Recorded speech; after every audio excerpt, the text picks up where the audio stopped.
BJP ने मान लो इस देश की आधी आबादी का अपमान करने का, उनका तिरस्कार करने की, उनकी बेइज्जती करने का, उनके खिलाफ गंदी भोंडी भद्दी बातें बोलने का बीड़ा उठा लिया है कि राज्यसभा सांसद रामचंद्र जांगड़ा ने एक इतनी घटिया बात कही, और वो भी उन वीरांगनाओं के खिलाफ जिन्होंने अपनी पूरी दुनिया पहलगाम में उजड़ते हुए देखी।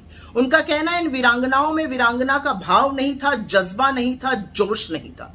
आपकी हिम्मत कैसे होती है ये कहने की? उनकी पूरी दुनिया उनकी आंखों के सामने उजड़ गई।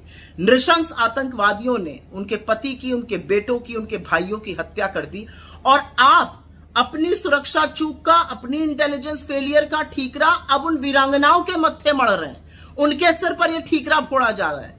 असल में तो वो वीरांगनाएं आपसे पलट के पूछ रही हैं, 1 महीने से ज्यादा हो गया, अभी वो 3 क्रूर आतंकवादी फरार हैं। कहां है वो आतंकवादी?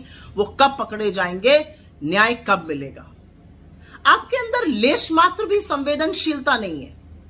जिनकी दुनिया उजड़ गई, जो इतने शोक से पीड़ित हैं, जो दर्द से गुजर रही हैं, उनके ऊपर आप कटाक्ष कर रहे हैं। थोड़ी तो शर्म आनी चाहिए बीजेपी वालों को। लेकिन यह पहली बार नहीं हुआ, यह बीजेपी की सोच दिखाता है। आपको याद ही होगा वो बददिमाग बदजुबान इनके मंत्री विजय शाह, जिन्होंने कर्नल सोफिया कुरैशी के बारे में घटिया बयान दिया।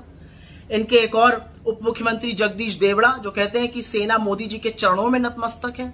लेकिन बीजेपी ने इन लोगों के खिलाफ कोई एक्शन नहीं लिया।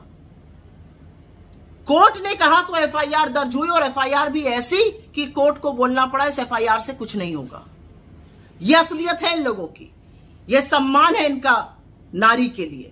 और जो काली करतूतें गिन गिन कर सामने आ रही हैं बीजेपी वालों की, चाहे वो बलिया हो, चाहे वो मंदसौर हो, हाईवे हो, क्या कर रहे हैं बीजेपी के लोग बेटियों से?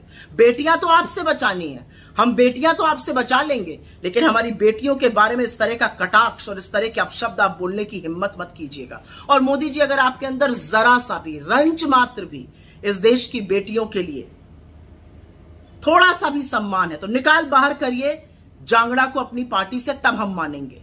जो व्यक्ति शोक संतप्त एक महिला के घाव को कुरेद रहा है बजाय उस पर मरहम लगाने के, वो राज्यसभा तो भूल जाइए, वो पब्लिक लाइफ में होने लायक नहीं। उसको अपनी पार्टी से जब तक आप नहीं निकालिएगा, आपकी सारी बातें खोखली हैं।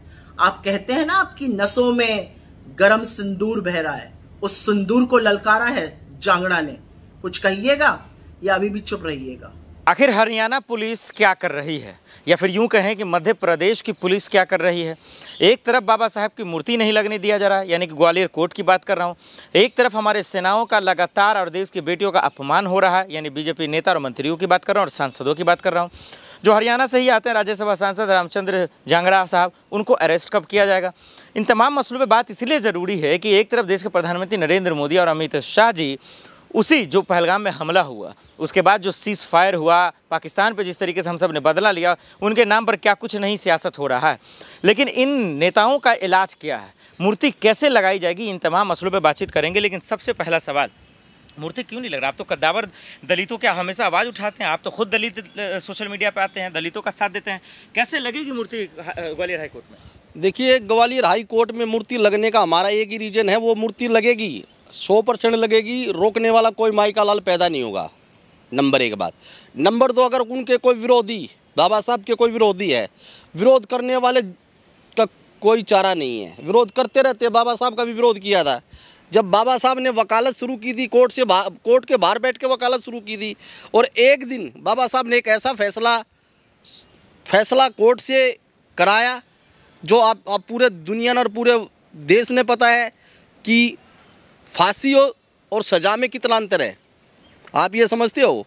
ये बाबा साहब के बनाए हुए कानून और संविधान को जो तोड़ने का जो काम करते हैं ये लोग, ये टूटने वाला कभी भी नहीं हो सकता, ये संभव है। सर, आपके वीडियो को लोग देख रहे हैं लाखों की संख्या में, लेकिन सब यही पूछ रहे हैं, आपने आवाज़ उठाई तब भी मूर्ति नहीं लगेगा, आदेश आ गया तब भी मूर्ति नहीं लगेगी, कैसे लगेगा मूर्ति? कौन लगाएगा? देखिए, मूर्ति लगेगी, ये सुप्रीम कोर्ट की संज्ञान में मामला जा चुका है। हाँ। हाई कोर्ट की संज्ञान में मामला जा चुका है, और हमारे देश के गृह मंत्री अमित शाह की संज्ञान में मामला जा चुका है। पूरे देश के अंदर संज्ञान में मामला जा चुका है।